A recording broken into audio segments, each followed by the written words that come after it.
세상에 떠도는 기묘한 괴담들. 첫 번째 이야기. 그날의 기억은 잘못된 걸까? 제가 중학생 때 겪었던 일이다. 나는 어릴 때부터 자전거 타는 것을 좋아했다. 그렇기에 중학생이 된 나로서는 당연히 자전거를 타고 등하교를 하였다. 거리는 약 3km 정도로 오르막이 1km를 차지하는 경사가 있는 곳에 위치한 학교였다. 그때 당시 나는 집에 컴퓨터가 있었고 고급 시계를 하러 집으로 빨리 가야 되는 상황이었다. 내가 3km 넘는 거리를 자전거로 등하교하게 된 이유가 바로 게임을 하기 위해서였다. 그날도 평소와 같이 집으로 가고 있던 중이었다. 그런데 그날은 자꾸 PC방에 가자던 친구들의 말이 떠올랐다. 무조건 집에 가서 게임을 하던 나로서는 왜 갑자기 이런 생각이 드는 걸까? 라고 의문을 나 스스로에게 제기하면서 집으로 가고 있었다. 나는 그냥 오랜만에 가고 싶어서 그런가 보네 하면서 대수롭지 않게 집으로 향했다. 엘리베이터에서 내린 나는 자물쇠로 자전거를 묶어둔 후 도어락을 누르기 시작했다. 그러나 이미 문이 열려 있는 채로 있었다. 항상 부모님이 내가 집을 나가면 어디로 가는지 확인하시는 경향이 있어서 오늘도 내가 오는 시간에 맞춰서 문을 열어놓으신 건가 보다 하고 집으로 들어갔다. 나는 양말을 벗은 뒤 손과 발을 씻고 내 방으로 향했다. 그런데 그날따라 집에 인기척이 느껴지지 않았다. 그 순간 나는 갑자기 무언가 떠올랐다. 아무 생각 없이 자전거를 묻고 현관문이 열려 있던 것에 대해서 아무 의심도 없이 들어간 것이었다. 나는 집을 자세하게 둘러보기 시작했다. 그냥 우리 집이었다. 그래서 부모님이 어디 가셨나 보네 하고 의자에 앉으려고 하는 순간 부엌에서 칼이 부딪히는 소리가 들렸다. 나는 순간 할머님의 말씀이 떠올랐다. 우리 집은 불교를 다닌다. 위험한 일이 생길 때 관세음보살을 마음속으로나 입으로 말하게 되면 부처님이 나를 지켜주신다는 것이었다. 그래서 나는 마음속으로 관세음보살을 여러 번 생각했다. 그러자 칼소리가 나던 부엌에서 아무런 소리가 나지 않았다. 내가 무언가가 있던 것을 눈치챘다고 생각한 무언가가 나를 속이기 위해서 없는 척할 수도 있다고 생각했다. 그러나 나로선 할 수 있는 짓인 관세음보살을 외치는 것이었다. 관세음보살을 크게 외치면서 나는 현관문으로 달려나갈 때 무언가 나의 팔목 안쪽을 긁었고 그 상처는 아직까지도 남아있다. 하지만 다행히 잡히지 않고 밖으로 나올 수 있었으며 아마 관세음보살을 외치며 나갔기에 살 수 있었다고 생각했다. 그 후 밖으로 나온 나는 우리 집에 들어온 누군가를 잡기 위해서 경찰에 신고를 하였고 도착한 경찰에게 자세하게 상황을 설명했다. 또한 나의 팔목에 그어진 기다란 핏자국 대에서도 보여주었고 경찰과 함께 집으로 들어갔다. 그러나 나의 손목을 긁었던 무언가에 대한 것은 그 어디에도 없었고 나는 분명히 집안에 무언가가 있을 거라는 생각에 집을 샅샅이 뒤져보았지만 그 어느 것도 찾을 수가 없었다. 결국 그대로 집을 나와 경비실의 CCTV를 확인하러 갔다. 하지만 그 누구도 8층을 누른 사람이 없었다. 그럼 나는 집에서 무언가에게 긁힌 것일까? 다행히 CCTV 속 나의 팔에서 나던 피와 무서운 것을 본 것처럼 얼굴이 상기된 나의 표정이 진실을 말해주고 있었지만 아무런 증거도 찾을 수 없었고 현재까지도 무엇을 본 건지 모르겠다. 갑자기 친구들이 한 말이 생각난 이유는 무엇일까? 누군가 나를 집에 가지 못하게 지켜주려던 것이었을까? 그날의 기억은 과연 어떤 것을 본 것일까? 두 번째 이야기. 사이비 아줌마. 회사 다닐 때 점심시간에 근처 콩나물 해장국집에 갔을 때 이야기인데 식당 내부는 꽤 넓었고 전부 신발을 벗고 들어가야 하는 좌식 테이블이었어. 우리 일행이 먼저 앉아서 국밥을 시키는 사이에 옆 테이블에 중년 여성 4명이 앉더라. 그중 한 명이 뭔가 좀 행색이 남루했는데 만약 사람의 정신에 채널이란 게 있다면 정상인보다 좀 더 돌아가 있는 듯한 흐트러진 머리 플러스 얼굴 표정도 뭔가 멍한 인상이었던 그 여자가 말했어. 우리 딸 월급이 100만 원인데 교회에 70만 원을 내. 딸 직급이 높아서 적금은 하나도 못 들지만 그래도 교회에서 인정해주니까 아주 좋은 일이지 안 그래? 이 밑으로 관리하는 애들이 많아서 돈이 다 거기로 들어가. 블라블라. 딸의 직급 부분에서 힘을 줘서 말하는 게 분명히 자기 딴엔 자랑을 하려고 꺼낸 말 같았어.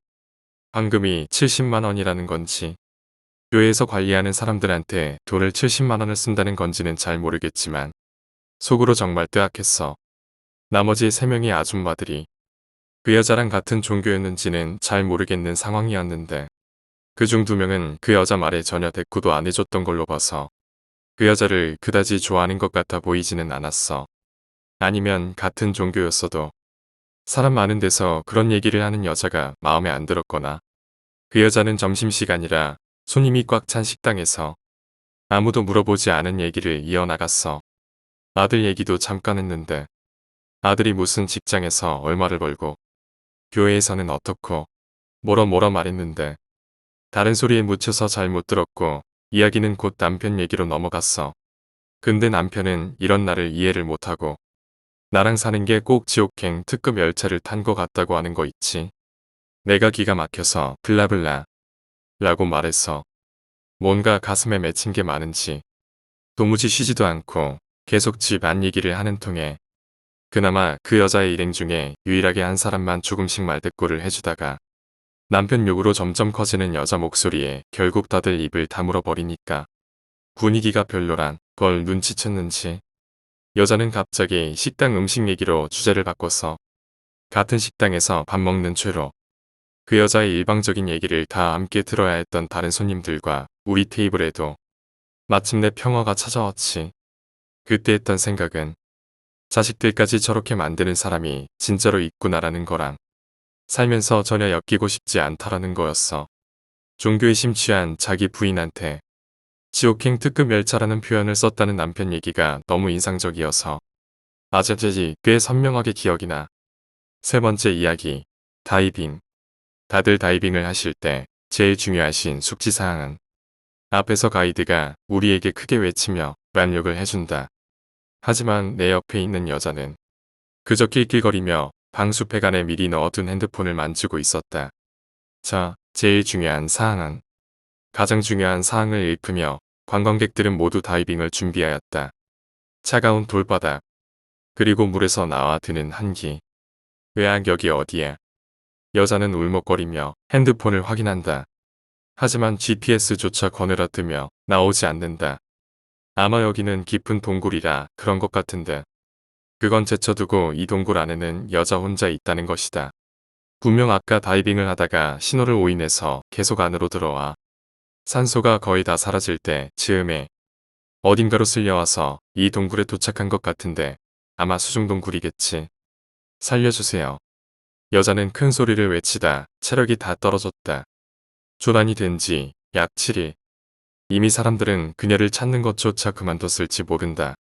이곳이 어디인지도 모르겠고 춥고 배고프다. 물은 동굴 위에서 물방울이 떨어져 모아 마시고 있지만 먹은 것은 거의 없다시피 하여 배고프고 고통스럽다. 여자는 다리를 일으켜 그동안 무서워 들어가지 않았던 안으로 향한다. 어둡고 위험해 보이기 때문에 여자는 그동안 안으로 들어가지 않았지만 이젠 죽기 살기다. 찰박찰박. 물이 발에 닿아 찰박거리는 소리가 나며 여자는 꺼두었던 핸드폰 라이트를 켜면서 나아간다. 그리고 뭔가 다행히도 앞에서는 바람이 솔솔 불어오는 것이 앞으로 가면 통로가 나올 것만 같았다. 동굴 앞에서 무언가 둔탁한 것이 떨어지는 소리가 울려 퍼진다.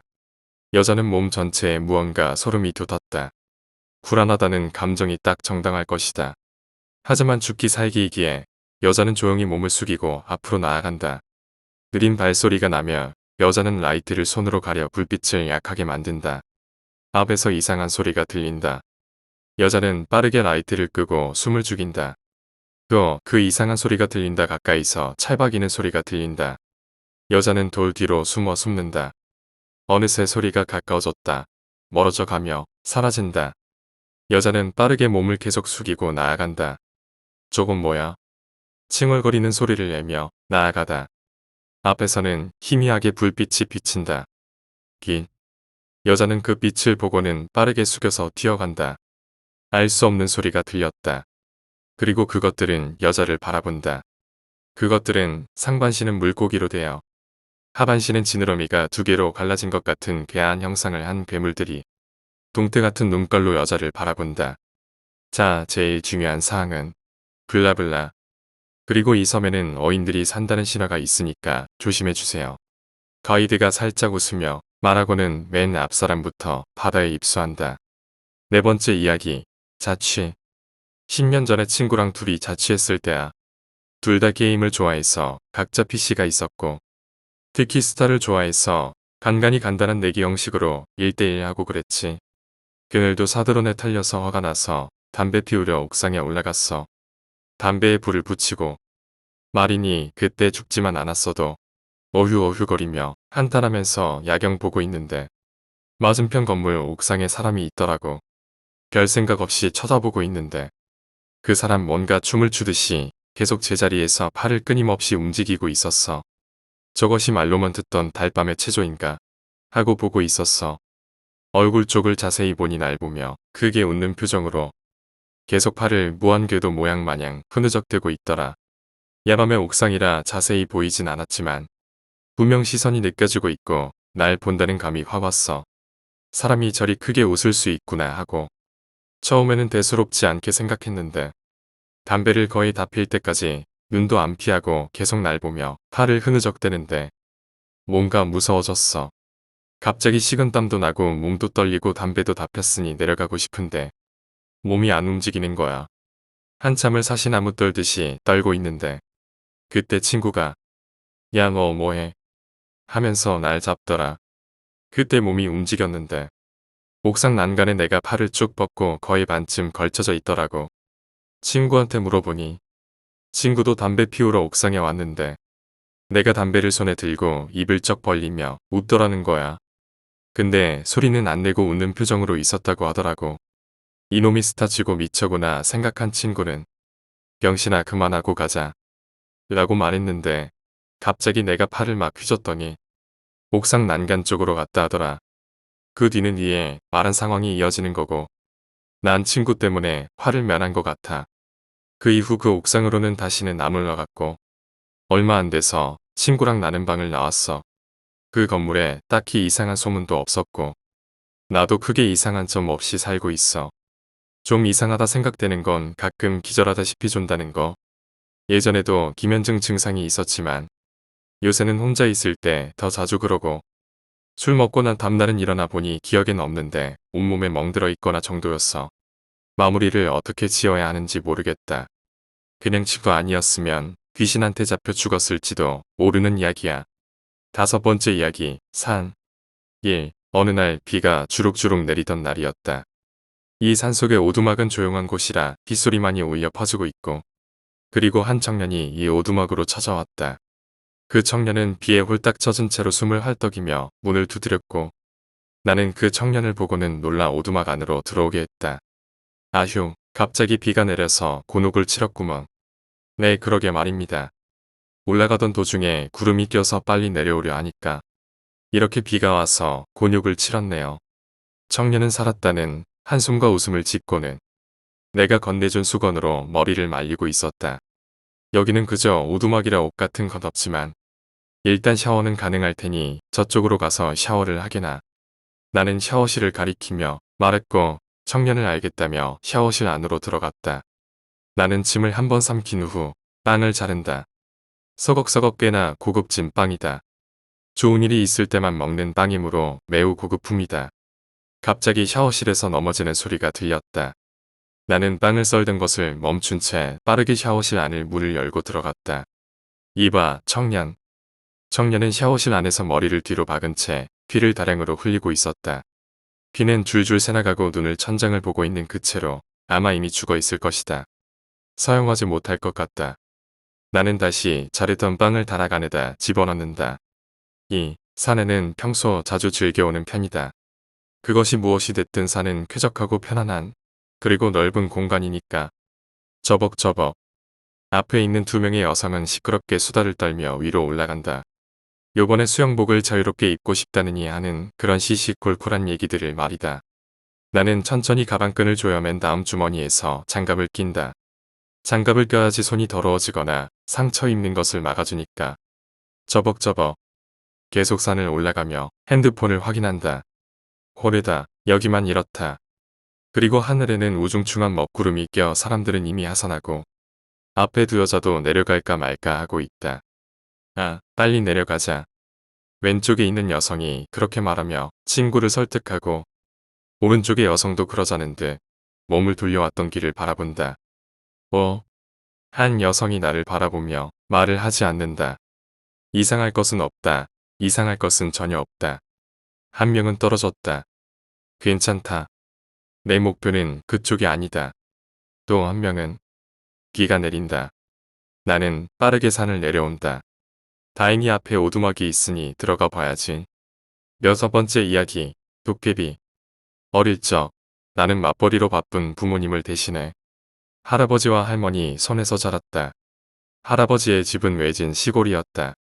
주변의 또래라곤 건너편 집에 사는 경석이 형뿐이었다.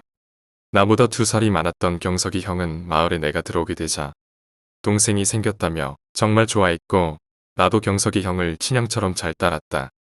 우리는 항상 집 앞에 있는 산에 올라가 놀곤 했다. 놀이라고 해봐야 별거 아닌 것들이었다. 누가 돌을 멀리 던지나 시합하기, 산에서 숨바꼭질하기, 비밀기지에서 놀기 뭐 이런 게 전부였다. 비밀기지는 종이박스 같은 폐품을 모아 만든 것이었는데 어른들은 모르는 우리 둘만의 비밀이었다. 그늘도 난 경석이 형과 함께 산에서 놀고 있었다. 아마 여기저기를 한참 뛰어다니다가 산 중턱에 누워 쉬고 있었던 것으로 기억한다. 난 그때 산 정상에서 펄럭이는 파란 천을 보게 되었다. 파란 천은 천의 중심에서 바람이 뿜어져 나오는 것처럼 거칠고 빠르게 펄럭였다. 천은 크게 월을 그리며 공중을 빙글빙글 돌고 있었는데 그 모습이 꼭 춤을 추는 것처럼 느껴졌다. 움직임이 참 신기하다고 생각했던 나는 경석이 형에게 파란 천을 가리키며 말했다. 형아, 저거 봐봐라. 되게 신기하지? 응? 뭔데? 그늘에서 쉬던 경석이 형은 내가 가리킨 방향을 바라보며 말했다. 아무것도 없는데. 저기, 파란 천이 빙글빙글 돌고 있잖아. 손 그늘까지 만들어 유심히 보던 경석이 형은 못 찾겠다는 듯 고개를 가로저었다. 그러던 경석이 형은 갑자기 무언가 생각났다는 듯 손뼉을 쳤다. 아, 맞다. 오늘 밖에 나오면 안 된다고 했는데. 왜? 몰라. 너희 할아버지가 말씀 안 하셨어? 할아버지?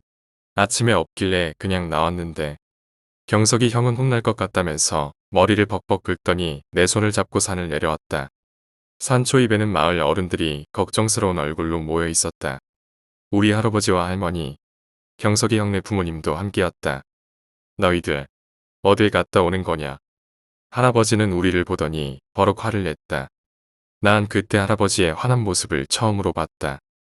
어린 나에겐 그것이 적잖은 충격이었다. 아이고, 그만해요.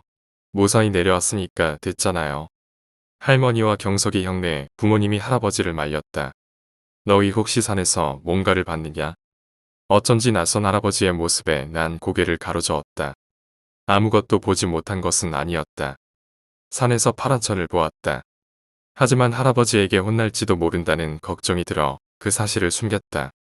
눈치 빠른 경석이 형도 아무것도 못 봤다고 말해주었다. 그러자 할아버지는 한시름 놓았다는 듯 말했다. 집에 가자. 오늘은 도깨비 축제 날이다. 어린아이는 절대 밖으로 나오면 안 된다. 나는 할아버지 손에 이끌려 집으로 돌아갔다. 나와 경석이 형은 그렇게 각자의 집으로 헤어졌다. 도깨비. 할아버지의 도깨비란 말에 난 할머니가 해줬던 이야기가 떠올랐다. 예부터 도깨비는 이곳에 털을 잡고 살았다고 한다. 도깨비는 본인이 원한다면 어떤 모습으로든 둔갑할 수 있는데 평소에는 파란 불꽃의 형태로 떠돈다고 한다. 하지만 이조차 본 모습인지는 알 수 없다고 한다. 할머니는 파란 도깨비불을 보게 되는 것은 좋지 않은 징조이며 선명하게 볼수록 더욱 좋지 않다고 말했다. 도깨비는 자신을 본 사람에게 못된 장난을 치기 때문이었다. 만약 도깨비가 기분이 좋지 않을 경우 크게 다칠 수도 있으며 최악의 경우 죽는 일까지도 있다고 한다. 하지만 도깨비는 주로 밤에 나타나니 일찍 자면 문제 없을 거라고 했다. 할아버지의 집에 도착하니 집안 곳곳에 따끈한 팥죽이 놓여 있는 것이 먼저 눈에 띄었다. 할아버지는 무척이나 바빠 보였다. 나를 안방으로 밀어넣은 할아버지는 TV를 틀어주고는 절대 밖으로 나오지 말라고 했다. 할머니도 그날따라 뭔가 바쁜 것 같았다. 나는 문 닫힌 안방에 혼자 멍하니 앉아 있었다. TV에선 좋아하던 만화 영화도 하지 않았고 온통 재미없는 프로그램만 나왔다. 따분함을 이기지 못하고 있었는데 방 밖에서 누군가의 거친 발소리가 들려왔다. 쿵쿵거리는 발소리는 내가 아는 할아버지나 할머니의 발소리와는 거리가 멀었다. 발소리는 안방 앞에서 멈춰 섰다. 쾅쾅. 누군가가 거칠게 방문을 두드렸다. 할아버지나 할머니, 응대 어른들, 경석이 형. 최소한 내가 아는 사람 중에는 저렇게 행동하는 사람은 없었다. 그럼 저 사람은 누구지? 문 밖에 있는 낯선 존재로 인해 나는 덜컥 겁이 났다. 쾅쾅. 바깥에 있는 낯선 존재는 다시 한번 문을 거칠게 두드렸다. 누구세요? 겁을 집어먹은 난 잔뜩 기어들어가는 목소리로 물었다. 하랩이다. 나가야 하니까 어서 나오너라. 할아버지의 다급한 목소리가 들려왔다. 바깥의 존재가 할아버지라는 사실을 알게 되자 마음이 한시름 놓였다. 나는 문을 살짝 열어 밖을 내다보았다. 할아버지는 신발을 고쳐 신고 있었다. 할아버지는 어서 나오라며 내게 손짓했다. 아까는 나오지 말라더니 어딜 가는 거지? 궁금해진 내가 물었다. 할아버지 어디가? 경석이가 큰일 났다. 가봐야 하니까 어서 나와라. 경석이 형이 큰일 났다는 말에 덜컥 겁이 났다. 나도 할아버지를 따라 서둘러 신발을 신고 밖으로 나섰다. 마당을 지나 대문 밖으로 나서라는 데 등 뒤에서 익숙한 목소리가 들려왔다. 어딜 가는 거냐? 나오지 말라고 하지 않았냐? 엄청난 위화감이 들었다. 당시 어렸던 나도 알 수 있었다. 무언가 일이 잘못되고 있었다. 뒤를 돌아본 나는 놀라 자빠질 뻔했다. 난 분명 할아버지를 따라 집 밖으로 나가고 있었다. 그런데 내 뒤에서 또 다른 할아버지가 쌀이 빗자루를 모아놓고 태우고 있는 것이었다. 할아버지는 두 명이었다. 대문 밖에 있는 할아버지, 마당에 있는 할아버지. 평소 온순하며 사람을 잘 따르는 누렁이도 날카로운 이빨을 드러내며 나를 향해 미친 듯이 짖었다. 나는 눈을 동그랗게 뜨고는 두 할아버지를 번갈아가며 쳐다보았다. 문 밖에 있는 할아버지가 나를 재촉하는 소리가 들려왔다. 왜 그러냐? 어서 나오지 않고. 마당에 있는 할아버지가 말했다. 어서 들어가라. 난 그 자리에 딱딱하게 굳어 있었다. 내 수상쩍은 행동에 마당에 있는 할아버지는 놀란 듯 눈을 동그랗게 뜨고는 말했다. 너 설마 도깨비를 본 거냐? 대문 밖에 있는 할아버지가 소리쳤다. 경석이가 큰일 났다니까. 그래 도깨비다. 도깨비. 분명 도깨비가 할아버지로 둔갑하고 있는 것이다. 하지만 누가 도깨비지? 누가 진짜 할아버지지? 너무 무섭고 혼란스러웠다. 두 할아버지는 내게 무언가를 말하는 듯 했지만 더 이상 내 귀에 들어오지 않았다. 라디오의 볼륨을 서서히 줄이듯 누렁이의 짖는 소리도 점점 작아지며 들리지 않게 되었다. 머릿속이 하얘졌다. 마당에 있던 할아버지는 안 되겠다는 듯 급히 다가오며 내게 손을 뻗었다. 그때 마당 할아버지의 얼굴이 기괴한 형상으로 녹아내렸다. 마치 당장이라도 흘러서 땅에 떨어질 것처럼 녹아내리던 얼굴은 이내 뒤적이더니 아무런 형체가 없는 살덩어리로 변해버렸다. 그 얼굴은 마치 달걀 귀신 같았다. 놀란 나는 달걀 귀신의 손을 뿌리쳤다. 나는 문 밖의 할아버지도 무시한 채 달아났다. 평소 경석이 형과 뛰놀던 익숙한 산길을 달렸다. 숨이 가빠왔지만 공포에 질린 내게 그런 것은 중요하지 않았다.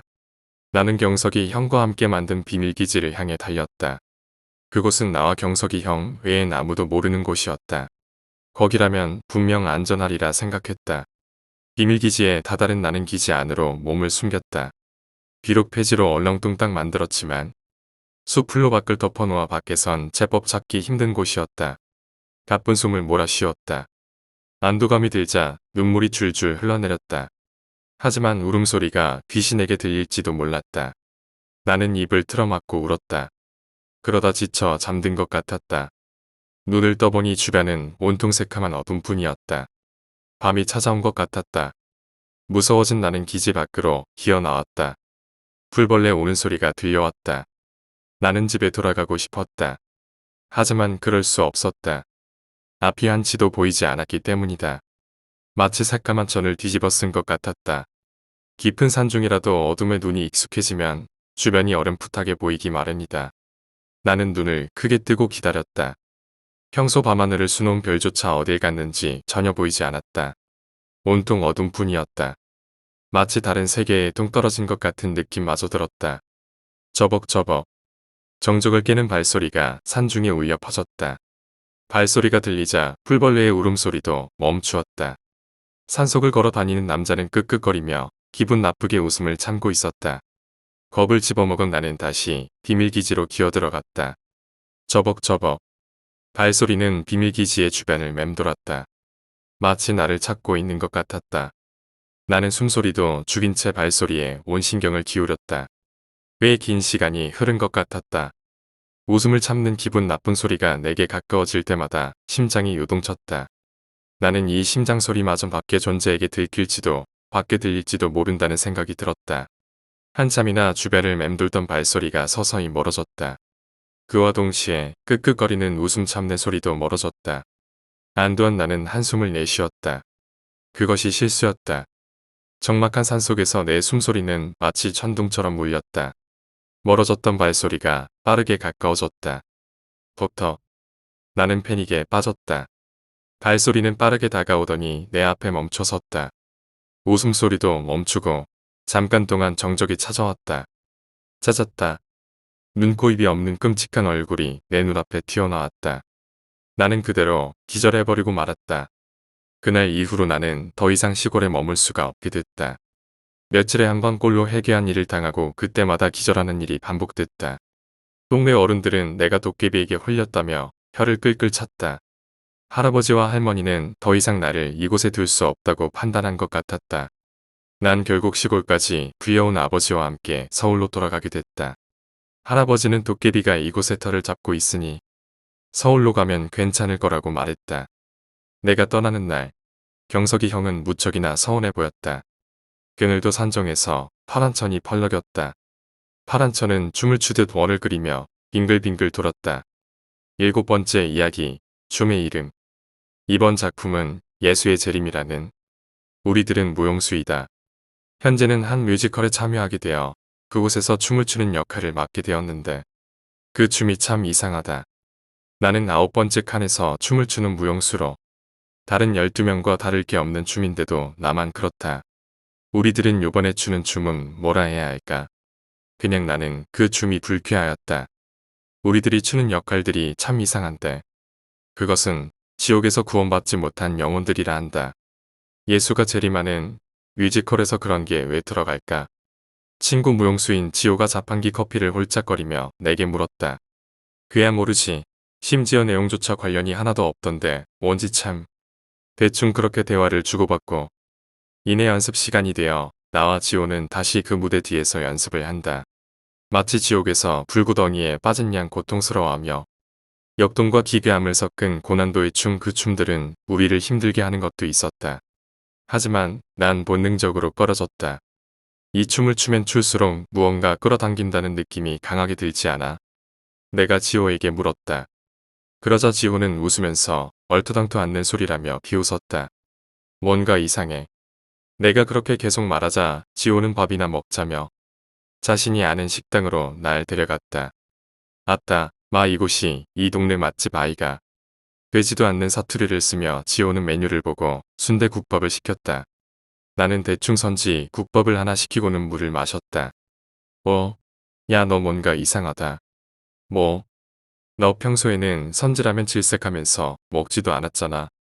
혐오까지 하던 놈이 무슨 바람이 불어서 선지 국밥을 먹냐? 그렇게 어느샌가 무의식적으로 시켰기 때문에 나는 이상함을 느끼지 못했다.